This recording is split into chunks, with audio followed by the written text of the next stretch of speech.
Hi, it's Alora from Firebird Summit. So I wanted to talk today about something that's been coming up a lot, again, as usual, and that is the question of partners. There's probably a distinction I could make between partners in your life versus partners in your business, but the truth is, actually, I think the commonalities are probably pretty consistent.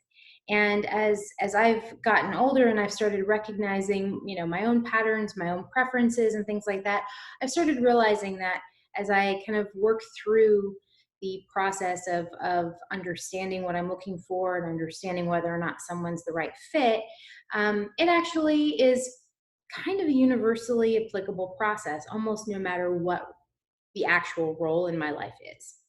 Um, so I recently have met a number of business partner pairs, and I love the dynamic of business partners. I've had partners in my life some of whom I loved the idea a little more than the reality. Others I've really just hit in a groove with and been able to make incredibly great progress on things with.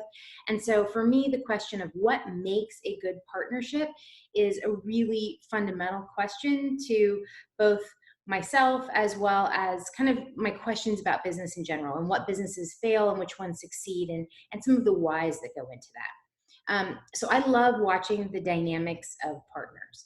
And I've met here in Miami a couple of specific business partner pairs that I'm really enjoying getting the chance to watch because I think they're really interesting and they've been extremely insightful for me to kind of gauge and sort of just be a fly on the wall and see how they work together.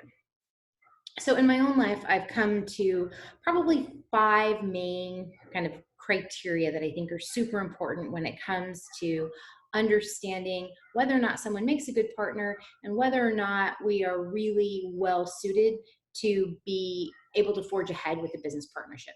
So the first one comes back, not surprisingly, to strengths. What are my strengths? What are my partner's strengths? Are they things that are compatible? Are they things which maybe overlap so much that we don't have someone covering other important bases that are left undone? Really, Gallup talks a lot about one of the most strategic values of understanding your own strengths is the ability to understand where you're probably really well suited to partner with someone else to get things done, because not all of us are good at all things. So first one is strengths. Second one, which I would consider just as important, is values. And the truth is, you're never going to have 100% value alignment with probably anybody that you meet. But what's really important is your values, at the very least, can't clash with each other.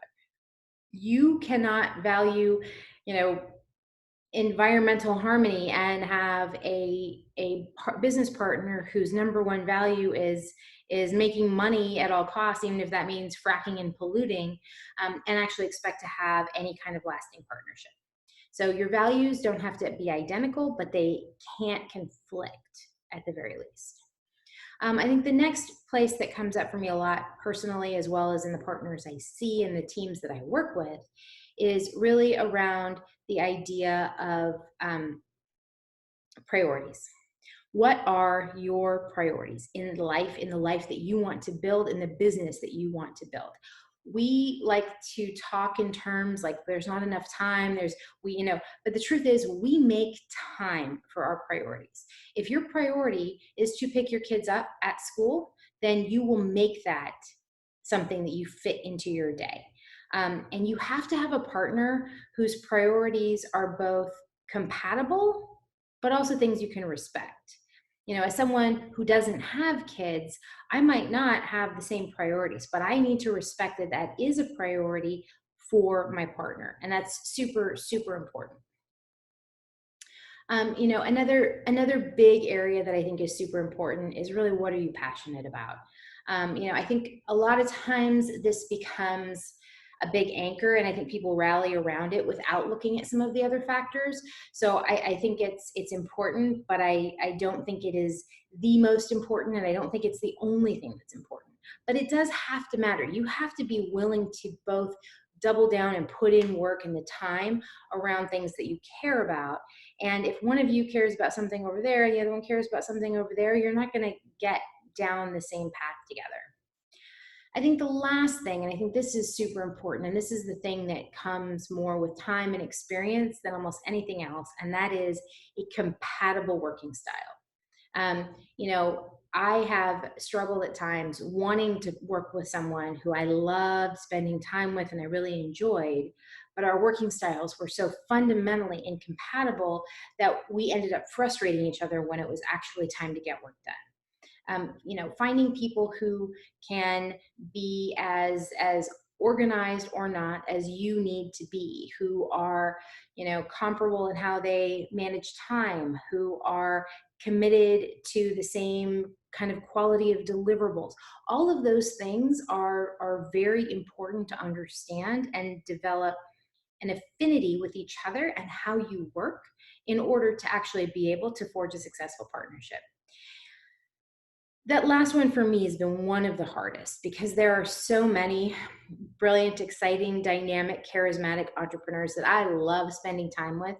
And at one time or another, I had fantasies, if not outright delusions, of being in business with them.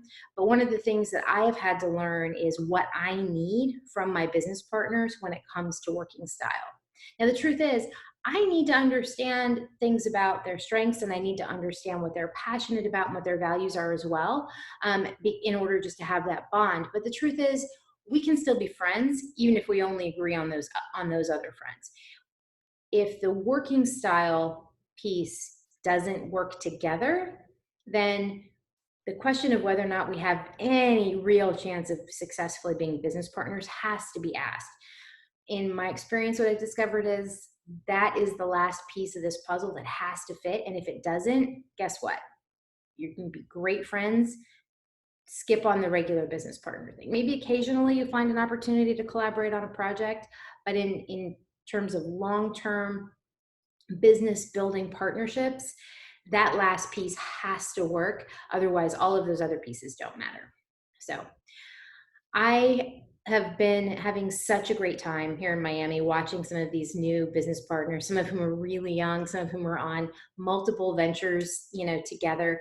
And it's been a really great time for me to go back to the drawing board and really consider what it is about the partnerships in my life that are extremely, extremely valuable.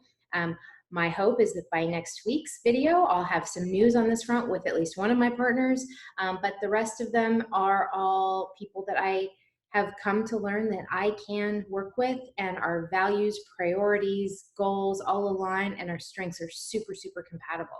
And the ones who fit all of those first four criteria, but we couldn't quite figure out how to work together, they're just still great friends. And sometimes that's the most important part, is to know which ones to walk away from so you can keep the relationship intact. Anyway, it's been an amazing week here in Miami, and I look forward to a fantastic weekend. So I hope you have had at least as much fun as I have, and I will talk to you next week. Bye.